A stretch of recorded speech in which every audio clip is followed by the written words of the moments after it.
Donald J. Trump. Thank you. Thank you. Thank you. Ladies and gentlemen, Mr. Donald Trump. Thank you. Thank you. Thank you. Thank you.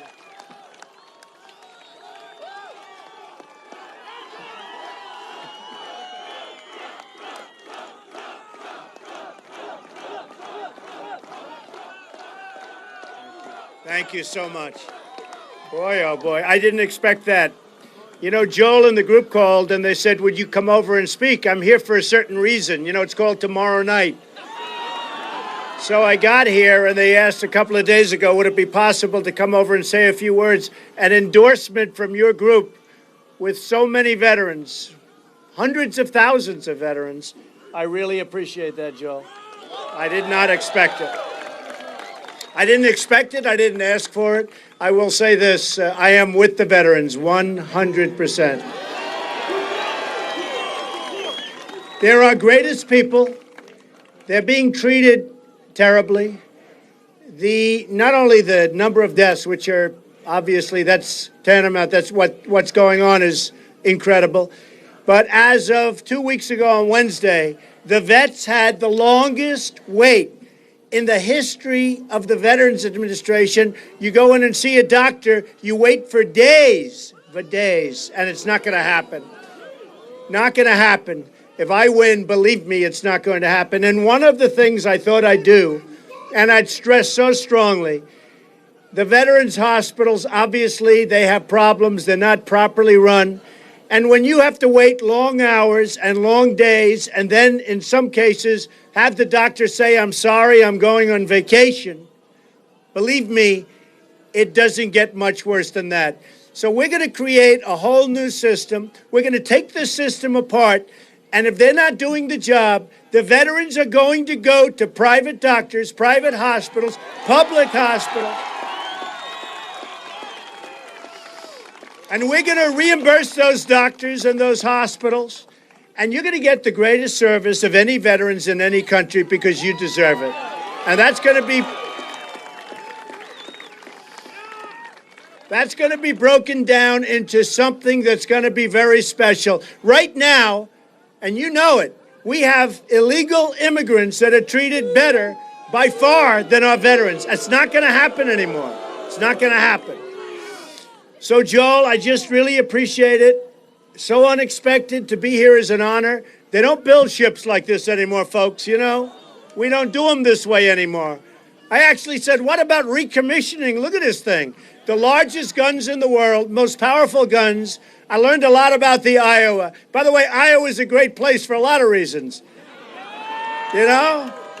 We have been treated so well in the state of Iowa. It's been incredible. Number one on the polls, and we love those people. They're great. So this is a great ship. Hawkeye, he goes. This is a great ship, and that's a great state. I just want to say that we're going to come out with some plans in a very short time. We're going to be building up our military. We're going to make our military so big and so strong and so great.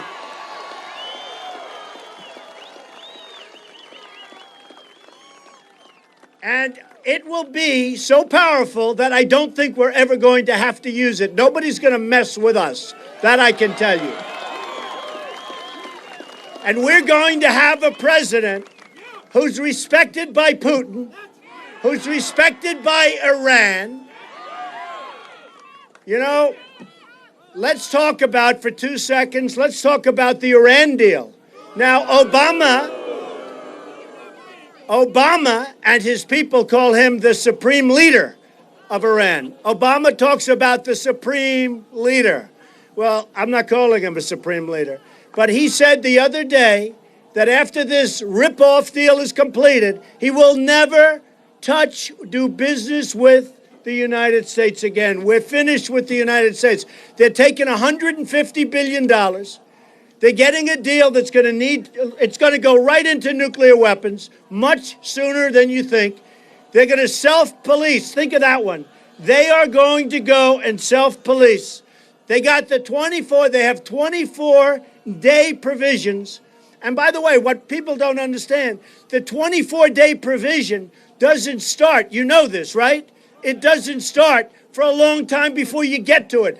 The clock is ticking. It could take forever. We may never get in there. It is one of the dumbest deals and one of the weakest contracts I've ever seen of any kind. So we are going to do things in this country right. We're not going to sign deals where we have 4 prisoners over there and they're still there and we don't even ask them. One of them's there because he's a Christian. We have a writer. The whole thing is absolutely insane. You know, they asked the president and they asked Secretary of State Kerry, who maybe, I've been saying Hillary Clinton is the worst Secretary of State in the history of this country, right? All right, I've been saying it. But it's possible. The world blew up around her. It blew up. Just blew up. The whole world is like a different place. It's possible that because of this deal made by Secretary Kerry, who has absolutely no clue how to negotiate, it may be that he's going to supersede. And I understand that he may want to run for president. He has no chance, like she has no chance. So we're going to see what happens.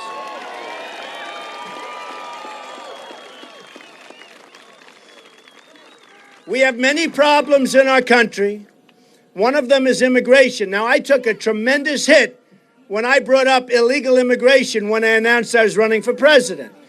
And for 2 weeks, I said, Rush Limbaugh, who's a great guy, he said he has suffered more incoming, meaning the press, than anybody I've seen.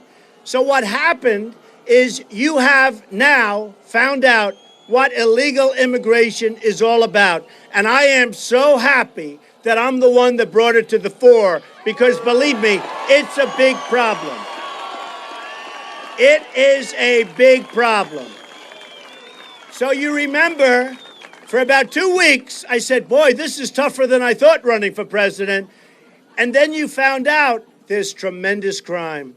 There's tremendous drugs pouring across the border. Tremendous, beyond going to Chicago, going to New York, going to LA, going all over our country. So the drugs pour in and the money pours out. Not a good deal. We get the drugs, they get the money. The drug cartels are going wild. They cannot believe how stupid our government is. They are making a fortune. The drugs come in, the money goes out daily. And I saw it because I was on the border. I was there and we saw it, and everybody sees it every day. And we have the kind of people that can do something about it, but we have no leadership. None. None whatsoever. So we're going to build a wall.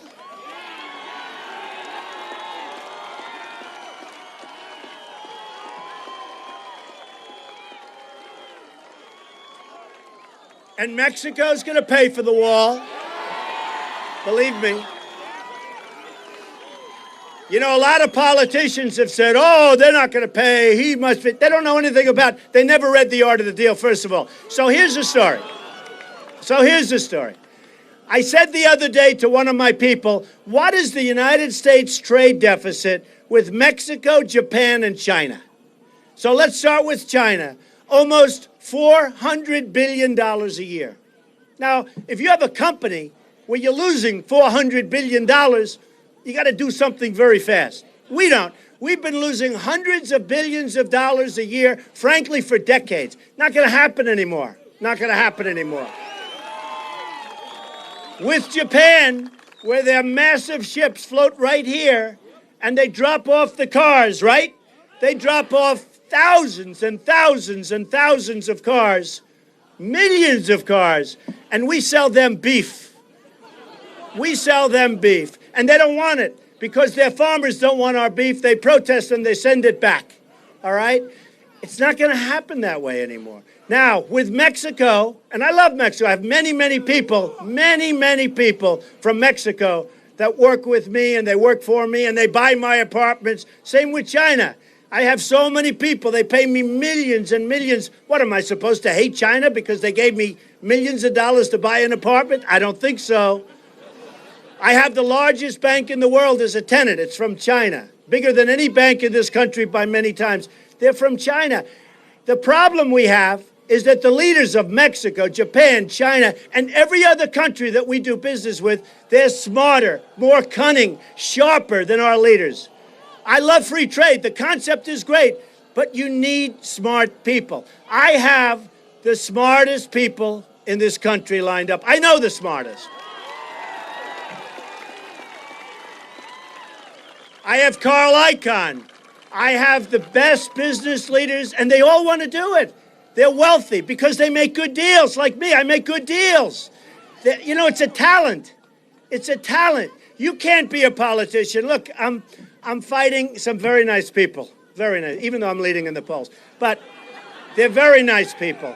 But they're never going to do anything with these countries. They're never going to be able to do it. It's an instinct. It's something that's special. They don't have it. Believe me, they don't have it. It's just going to be more of the same. So, we're going to make our country so great. We are going to make it strong. We are going to make it powerful. We're going to rebuild the military. We're going to make it so strong.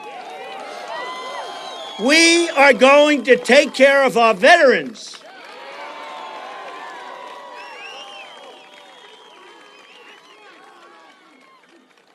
And in the end, I want you people to look around and look at each other, because this is going to be a special day. The other week, 2 weeks ago, in Mobile, Alabama, 31,000 people showed up in a rainy, rough day.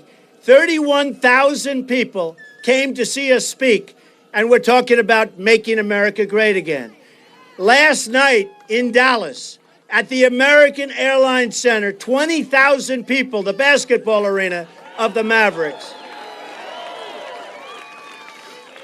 20,000 people showed up, and I want to tell you, it was a love fest. Everybody, there wasn't, think of it, 20,000 people, there wasn't one heckler in the whole room. I kept saying, there's got to be one. There was a word, 2 words that used to be used a lot, called silent majority. They stopped using them. The silent majority, believe me, is back. And I think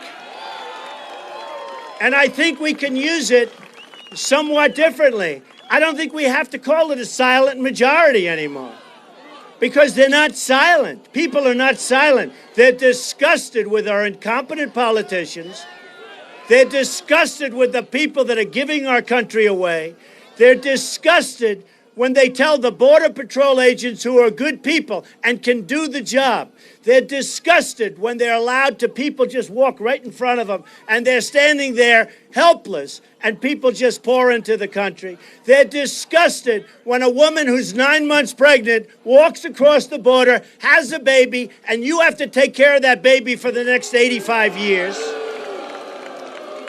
They're disgusted by what's happening to our country, and you're going to look around, you're going to remember who the people are that are here, because we're doing something special. This is a movement. We're going to make our country great again. Believe me, we will make our country great again.